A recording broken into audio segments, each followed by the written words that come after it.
श्री कृष्णम परम परमेश्वरम धीमहि ध्यायेत। हम सत्य का अर्थ श्री कृष्ण है, क्योंकि जो आज है कल था और कल भी रहे परसों भी रहेगा, वही सत्य है। जो त्रिकाला बाधित है, जो तीनों कालों में जिसकी सत्ता है, वही सत्य स्वरूप परमात्मा श्री कृष्ण है।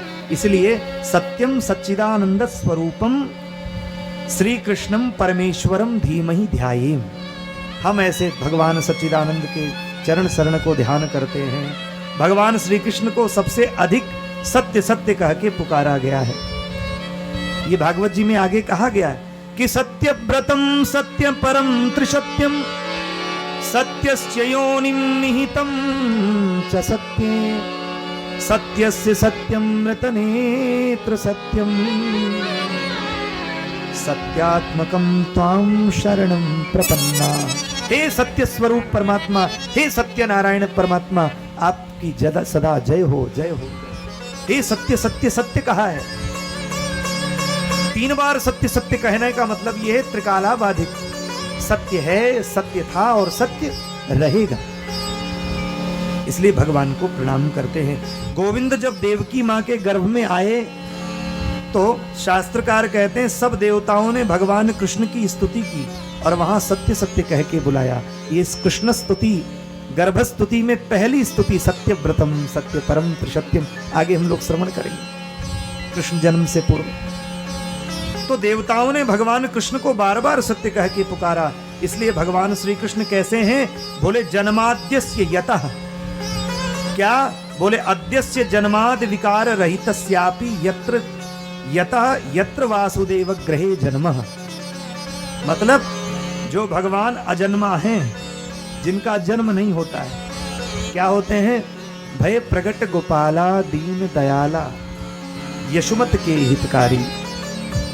तो हमारे भगवान का जन्म नहीं होता है, वो तो प्रकाश का भास होता है, भगवान प्रकट होते हैं। क्यों? भगवान में 5 दोष नहीं होते हैं। बुढ़ापा नहीं आता, उनके अस्थि मलमूत्र मांस मज्जा नहीं होती, उनको जरा मरण नहीं होता, और वो त्रिकाला बाधित हैं, किसी काल में कभी भी पहुंच सकते हैं। बोलो जय श्री कृष्ण। भगवान में 5 चीजें नहीं होती और भगवान सदैव सत्य स्वरूप, चैतन्य स्वरूप, आनंद स्वरूप रहते हैं। ये भगवान की सत्ता का, ऐश्वर्य सत्ता का प्रतिभान कराते हैं। तो अद्य जन्मादि विकार रहितस्यापि यतः यत्र वासुदेव गृहे जन्मः।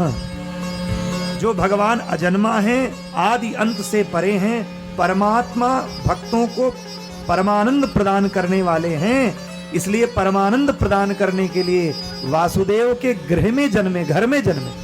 अब आप लोग कहेंगे भैया वासुदेव के घर में कहां जन्मे हो? तो जेल खाने में थे। कहते नहीं, जेल खाने में तो ईंट पत्थर जेल खाना है। भगवान कहां जन्मे? देवकी मैया के गर्भ में प्रकट हुए, गर्भ में उनका भास आया। और घर किसे कहते हैं? शास्त्रकार कहते हैं न ग्रहिम ग्रहिमित्याहु गृहिणी गृहिमुच्यते। घर ईंट पत्थर को घर नहीं कहते हैं, 4 दीवारी बंगला बना लिया और घर हो गया, नहीं नहीं। गृहिणी से, धर्म भार्या से, पत्नी से घर बनता है। बोलो जय श्री कृष्ण। जिसके घर में पत्नी नहीं है, जिसके पास धर्म भार्या नहीं है, उसका घर नहीं है, वो मकान है। मकान में घर में बड़ा अंतर होता है।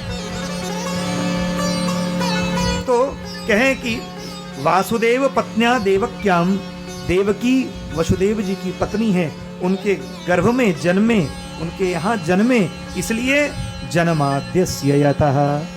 और भाव किया अन्वयादि तरतः अनुपश्चात आयात आगच्छत।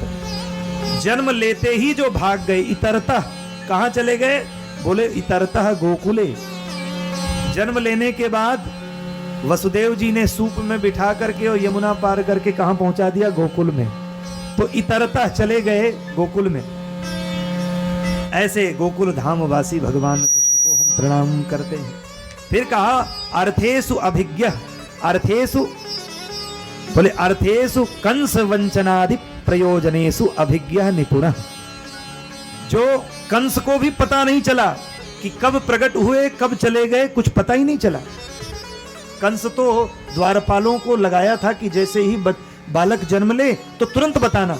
सब सो गए, भगवान प्रकट हुए, सारे सब जितने भी द्वारपाल थे सब सो गए। और भगवान जब जिसके घर में आते हैं तो उसके सारे बंधन कट जाते हैं, सारे बंधन नष्ट हो जाते हैं, क्योंकि ये भव बंधन काटने वाले हैं। और भव सागर से जो पार जाना चाहें उनके लिए ये राम कथा, श्रीमद् भागवत कथा एक दृढ़ नौका है।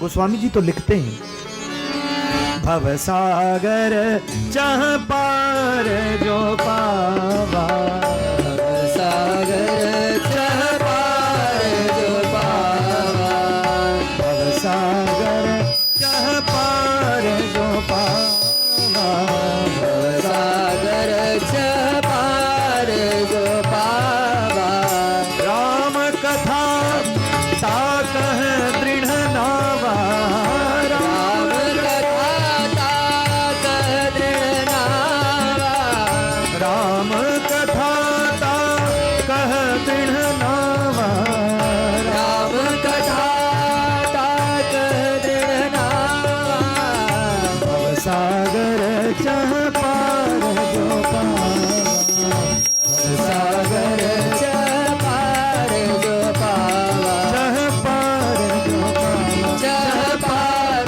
जो पावा। भव सागर से जो पार जाने की इच्छा हो तो राम कथा, कृष्ण कथा उनके लिए क्या है, पूरे दृढ़ नौका है। नौका मतलब भगवान के कथामृतों का जो रसास्वादन करता है वही उसको भव सागर से पार कर देती है। बोलो जय श्री कृष्ण।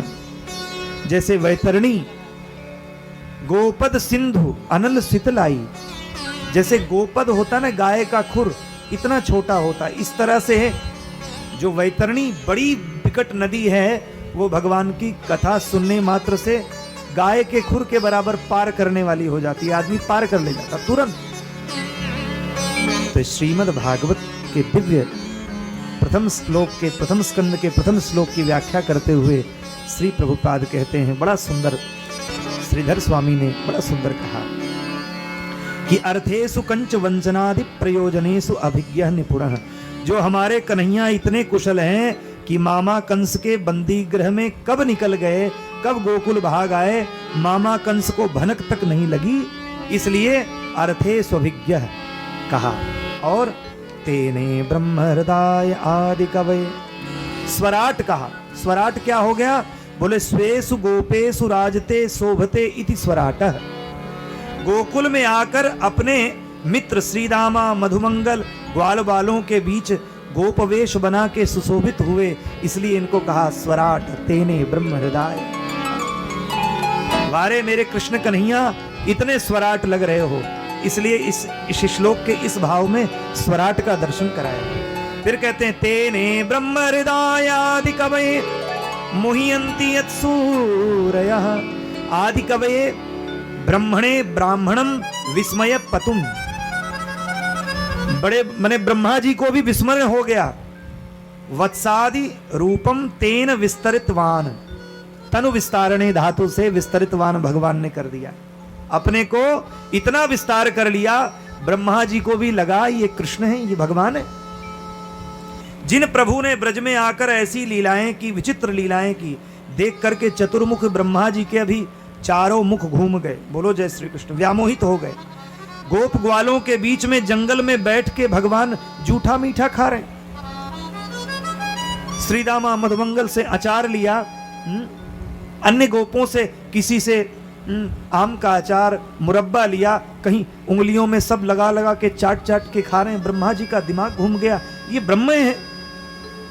यम ब्रह्मा वरुणेन्द्र रुद्र मरुतो स्तुनन्ति दिव्य स्तवैः, ये वो ब्रह्म है जिनको ब्रह्मादि भी नहीं जानते, वेद भी जिनकी स्तुति करते, वो गोपों का जूठा मीठा खा रहा है। ये ब्रह्म नहीं हो सकता। ब्रह्मा जी भी मुह्यन्ति यत्सूरयः, मोहित हो गए भगवान के इस लीला को देख करके। ऐसे भगवान श्री कृष्णचंद्र को प्रणाम करते हुए कहते हैं, चक्कर में ब्रह्मा जी भी जिनके चक्कर में पड़ जाएं तो भगवान क्या बोले, वत्सादि रूपम तेन विस्तृतवान। भगवान 6 महीने के लिए ब्रह्मा जी ने सारे ग्वालों गैया और उनकी लकड़ी काठी सबको उठा ले गए। ब्रह्मा जी ने कहा अगर ये भगवान है तो इनके गोप ग्वालों को चुरा ले चलो, तो पता चलेगा कि ये भगवान है कि नहीं। और जैसे ही ले गए ब्रह्मा जी सब गोप ग्वालों को, इधर भगवान उतने ही गोप ग्वाल बन गए, भगवान लाठी बन गए, डंडा बन गए। और लोग कहते हैं ना कि भगवान कृष्ण ने रास किया 16,000 गोपियों संग। इतनी गोपियां, कृष्ण कितने लीलाधर थे बताओ। सब ब्रजवासियों ब्रजबामाओं के साथ में इन्होंने रास किया, क्यों न करते। जब 6 महीने के लिए सारे गोप ग्वाल को ब्रह्मा जी चुरा ले गए, तो उतने गोप ग्वाल, गैया मैया, लकुटी, कपड़ा, वस्त्र सब भगवान कृष्ण बन गए। बोलो जय श्री कृष्ण। और महात्मा ने देखा, सब महात्मा ने सोचा कि ये तो बड़ा अच्छा अवसर आया है, तो सब ब्रजवासियों को बोल दिया, बोले भैया देखो एक काम करो, ऐसा अवसर आया है कि इस समय अपनी अपनी बेटियों का अगर विवाह तुम इन गोप ग्वालों से कर दोगे तो समझो कि तुमको ठाकुर जी मिल जाएंगे। बोलो जय श्री कृष्ण। सारे गोपों ने अपनी कन्याओं का विवाह उन गोप कुमारों से कर दिया जो भगवान कृष्ण के मित्र आदि थे, जिनको ब्रह्मा जी चुरा ले गए थे। क्यों? वो गोप कौन थे? भगवान कृष्ण ही गोप बन के आए। और उस समय जब कृष्ण स्वरूप ही सब गोप थे, तो सारी गोपियों का विवाह कृष्ण से ही तो हुआ। तो सबके धर्मपति कौन हुए? भगवान कृष्ण। इसलिए बाद में रासअध्यायी, रास पंचाध्यायी के माध्यम से रास किया भगवान ने, रास क्रीड़ा की। तो यहां अधर्म नहीं है, यहां तो धर्म है। बाद में उन गोपों का विवाह, उन गोपों को जब 6 महीने बाद ब्रह्मा जी ले आए, तब उन गोपों को भगवान अपनी लीला का स्मरण किया और वो गोप पुनः पुनः उनके पति के रूप में आए। भगवान ने व्यामोहित कर दिया, सबको भूल गया, विस्मरण हो गया। भगवान की तो एक मंद मुस्कान पे सारे लोग मोहित हो जाए। तो ऐसे तेने ब्रह्म हृदय आदि कवये मुह्यन्ति यत् सूरयः, ऐसे भगवान को हम प्रणाम करते हैं। विश्वरूप भगवान सब कुछ बनने में समर्थवान हैं। ब्रह्मा जी का मोह भंग किया, बल्कि ब्रह्मा जी का ही नहीं, मुह्यन्ति यत् सूरयः, भगवान ने अग्रज संकर्षण दाऊ भैया का भी मोह दूर कर दिया। बोलो जय श्री कृष्ण। इसलिए तेजो वारी मृदाम यथा विनमयो, और कन्हैया जब तेजो वारी मृदाम, भ्रम ऐसा होता था कि कन्हैया जब बंसी बजाते थे तो यमुना की धारा रुक जाती थी। बोलो जय श्री कृष्ण। यमुना जी सदैव बहने वाली, प्रवाहवत, गंगा यमुना प्रवाहवत, यमुना जी बहने वाली, कलकल निनादनी कालंदी का भी जल वो स्थिर हो जाता था भगवान की वेणुनाद सुनने के बाद। और गिरिराज जी पाषाण होकर के, उनके हृदय में पसीने आ जाते थे, उनके नेत्र सजल हो जाते थे गिरिराज जी के। भगवान का वेणुनाद सुन करके कौन ना मुह्यंत हो जाए। तो इसलिए तेजो वारे मृदाम, पाषाण में द्रव की भांति हो जाए, माने पहाड़ द्रवीभूत हो जाए और नदी पाषाण हो जाए, ऐसा गोविंद के मुरली में चमत्कार है। इसलिए यहां प्रणाम किया। तेजो वारे मृदाम यथा विनमयो यत्र त्रिसर्गो मृषा, यत्र श्री कृष्णस्य त्रिसर्गः अमृषः। भगवान ने 3 लीलाएं करी हैं, श्रीधाम वृंदावन में, श्रीधाम मथुरा में और श्रीधाम द्वारिका में। इसलिए इनको त्रिसर्गो मृषा, और ये सब सत्य भाषित हुई हैं। बोलो जय श्री कृष्ण। धाम्ना स्वेन सदा निरस्तकुहकं सत्यं परम धीमहि, स्वेन मथुराख्येन धाम्ना तन्निवासिनः सदा सर्वदा निरस्तकुहकं संसार लक्षणम येन तम। इसका व्याख्या करते हुए कहा, भगवान के मथुरादि धामों में निवास करने वाले भक्तजन भगवान के संसार प्रपंच में नहीं पड़ते हैं। बोलो जय श्री कृष्ण। जो श्री धाम का वासी होता है, चाहे अयोध्या का हो, चाहे मथुरा का हो, वृंदावन का हो, द्वारिका का हो, वो क्या होता है? बोले वो संसार प्रपंच में नहीं पड़ता है। ये हम नहीं कह रहे, अरे गोस्वामी तुलसीदास जी कह रहे हैं। कवने जन्म अवध बस कोई, राम परायण सो नर होई। ये अयोध्या क्षेत्र है। हम आप सब लोग बैठ के श्री धाम अयोध्या के इस गोसाईगंज, इसका नाम गोसाईगंज क्यों पड़ा पता है? यहाँ कोई गोसाई बाबा नहीं, गोस्वामी तुलसीदास जी के नाम पे इसका गोसाईगंज नाम पड़ा। इसका नाम गोस्वामी तुलसीदास ग्राम था और ये ग्राम हो करके गोसाईगंज हो गया। तो गंज हटा दीजिए, गोस्वामी जी को याद रखिए। हम लोग गोस्वामी जी के ही इस पावन ग्राम में बैठ करके ये दिव्य कथा सुने और सुनने का सौभाग्य, कहने का सौभाग्य मिल रहा है।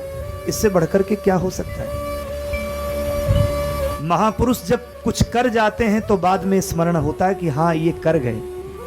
जब तक माता पिता भी धरती पे रहते हैं तो बच्चों को भान नहीं होता है, अरे हैं मम्मी पापा हैं, माता पिता जी हैं, सब देख लेंगे। लेकिन जब हट जाते हैं तो पता चलता है कि क्या था और अब क्या हो गया। इसलिए भगवान गोविंद की इस गुणगान गाथा से हम लोगों को ये सीख मिलती है कि महापुरुषों के, महाजनों येन गतः स पंथ, महाजन जहां पे जाएं वही पंथ हमारे लिए सर्वोपरि है। महापुरुषों ने जो मार्ग बताया है वही मार्ग हमारे लिए सर्वोपरि है। ऐसे भगवान संसार प्रपंच को समाप्त कर देते हैं। अयोध्या और वृंदावन में वास करने वाले लोग क्या होते हैं? बोले अयोध्या के लिए तो रुद्रयामल ग्रंथ में भगवान शंकर पार्वती जी से कहते हैं। पार्वती जी ने पूछा भगवान शंकर से कि आप वही अयोध्या अयोध्या अयोध्या, क्यों अयोध्या अयोध्या? अब तो भगवान अपने धाम को चले गए, आप फिर अयोध्या की चर्चा करते हैं। बोले नहीं देवी, अयोध्या च परब्रह्म। भगवान शिव पार्वती जी से रुद्रयामल ग्रंथ में कहते हैं कि अयोध्या च परब्रह्म सगुणः सरजू पुमान तन्निवासी जगन्नाथ सत्यम सत्यम वदाम्यहम्। अयोध्या च परब्रह्म, अयोध्या परब्रह्म भूमि है। ब्रह्म ही अयोध्या के रूप में प्रकट हुए हैं। भगवान आदि नारायण का तप किया ब्रह्मा जी ने। भगवान आदि नारायण के हृदय कमल से अयोध्यापुरी निकली। ब्रह्मा जी को बोला भगवान ने जब सृष्टि करना, प्रथम नगरी अयोध्या से ही सृष्टि करना, और वैसा ही किया। मनु शतरूपा को प्रकट किया और स्वयंभू मनु और शतरूपा जिनते भई नर सृष्टि अनूपा। ये कहाँ के राजा थे? अयोध्या के राजा थे। अयोध्या च परब्रह्म सगुणः सरजू उपमान। और ये जो सरजू जी बह रही हैं ये साक्षात सगुण ब्रह्म ही सरजू जी, सगुण भक्ति ही द्रव के रूप में बह रही है। हम लोग कितने बड़े सौभाग्यशाली बोलो। और तन निवासी, हम आप जो यहाँ रह रहे हैं, देखिए वासी अलग हो गया, निवासी अलग हो गया। वासी मतलब कहीं से भी जन्मा हो आके बसे, तो भगवान कहते हैं अति प्रिय मोही यहाँ के वासी, मुझे यहाँ के वासी बड़े प्रिय हैं। लेकिन निवासी क्या? नी उपसर्ग लगा है। नी माने जो जन्म से यहाँ आया हो, बोलो जय श्री कृष्ण, जो बाई बर्थ यहीं का हो। तो तन निवासी जगन्नाथ, बहुत बड़ी बात कह दी। यहाँ के निवासी क्या होते हैं? बोले जगन्नाथ भगवान के समान है। बोलो जय श्री कृष्ण। जो अयोध्या वृंदावन में रहते हो क्या है? वो जगन्नाथ भगवान के समान है। तन निवासी जगन्नाथ सत्यम सत्यम वदाम्यहम्। हे देवी, मैं सत्य शिव सत्य कह रहा हूं। अब भगवान शिव की बात तो झूठी हो नहीं सकती। तो हम आप सब लोग ऑलरेडी मुक्त हैं। बोलो जय श्री कृष्ण। मुक्ति के माध्यम में, मुक्ति में अगर भक्ति की मिठास मिल जाए तो फिर पूछना ही क्या है। भगवान कृष्ण को प्रणाम करते हुए प्रथम श्लोक में बहुत सुंदर वर्णन किया। दूसरे श्लोक में परम धर्म का निरूपण किया। धर्मः प्रोजित कैतवोत्र परमो निरमत्सराणां सतां वेद्यो वास्तवमत्र वस्तु शिवदं तापत्रयोन्मूलनम्। श्रीमद्भागवते महामुनिकृते किं वा परैरीश्वरः सद्यो हृद्यवरुद्धते त्रिकृतभिः शुश्रूषभिस्तत्क्षणा। इस श्लोक में 3 बार अत्र अत्र आया है। धर्मः प्रोजित कैतवोत्र परमो निर्मत्सराणां सतां वेद्यो वास्तो मत्र, यहां भी अत्र वस्तु शिवदम तापत्रयोन्मूलनम्। 3 बार अत्र आया है। 3 बार अत्र का प्रयोग व्यास जी कहते हैं अत्र श्रीमद् भागवते प्रोजित कैतवः परमो धर्मः निरूप्यते। ये श्रीमद् भागवत में निष्कपट परम धर्म का निरूपण किया गया है। इसलिए 3 बार अत्र अत्र अत्र कह के इसको संबोधित किया। बोलिए भागवत भगवान की जय। किसके लिए है? बोले निर्मत्सराणाम सताम, निर्गताः मत्सराः येभ्यः ते निर्मत्सराः, जिनके अंदर मत्सर न हो ऐसे पावन श्रोताओं के लिए ये दिव्य कथा है, जो अंदर के मच्छर को, चुगलखोरी के मच्छर को समाप्त कर देती, दूसरे के ईर्ष्या को जो समाप्त कर दे, इस अंदर के विकार, कामादि विकारों को जो नष्ट कर दे और निर्मल करके भगवान के श्री चरणों तक पहुंचा दे, ये परम धर्म का निरूपण करने वाली श्रीमद् भागवत है। निर्मत्सराणाम सताम। इस प्रकार से वेद्यो मात्र वस्तु शिवदम, वेद्यो वास्तव मत्र वस्तु शिवदम, तापत्रयोन्मूलनम। वेद्य वास्तव मत्र, अत्र वास्तव वेद्यम, इसी को जानना ही है, यही वास्तव में वस्तुनिष्ठ सत्य है। भगवान कृष्ण, अत्र यहाँ पे भगवान कृष्ण को समझना ही परम धर्म है, परम सत्य है। भगवान कृष्ण क्या है, धर्म क्या है, हमें क्या करना चाहिए, इससे पूर्व हम परमात्मा में कितना प्रेम करते हैं ये समझना जरूरी है। बोलो जय श्री कृष्ण। तो इस श्रीमद् भागवत में वास्तव वस्तु का बोध कराया गया। वास्तव वस्तु किसे कहते हैं? वास्तवश्च जीवः, वास्तवतीति च माया वास्तवम जगत। जीव क्या है, परमात्मा क्या है और जगत क्या है, इन तीनों का जिसमें बोध कराया जाए वही वास्तव मत्र वही है। वास्तव वेद्य मत्र वही जानने योग्य है। वेद्यो वास्तव मत्र वस्तु शिवदम। शिवदम माने कल्याण, शिवम कल्याणम करोति इति शंकर। जो शिव करे, कल्याण करे, कहते आपका शिव हो जाए, शुभ हो जाए। शिव कहते हैं कल्याण को, इसीलिए भगवान का नाम एक है शिव, शंकर। शिव माने कल्याण, शंकर माने सम कल्याणम करोति इति शंकर। जो समान रूप से सबका कल्याण करे बिना भेदभाव के, उसे शंकर कहते हैं। हाँ, उसी तरह से वास्तव में जीव क्या है, माया क्या है और जगत क्या है, इन तीनों का जो वेद्य है, जो जानने योग्य बात है, वो कहाँ है? बोले भागवत जी में। इसलिए प्रणाम किया। किम वा परैरीश्वरः, साधन करते करते किस काल में जाकर तुम्हें भगवत साक्षात्कार होगा, यह भी ये भागवत जी निर्धारित कर देते हैं। बोलो जय श्री कृष्ण। सद्यो हृदय वरुद्ध तेत्र कृत भी शुश्रूष भी तत्क्षणात्। अभी कथा सुनी नहीं, केवल सुनने की इच्छा प्रबल हो गई, ऐसा सोचने मात्र से ही भगवान उस भक्त के हृदय में तत्क्षण प्रकट हो जाते हैं। बोलिए भक्त वत्सल भगवान की।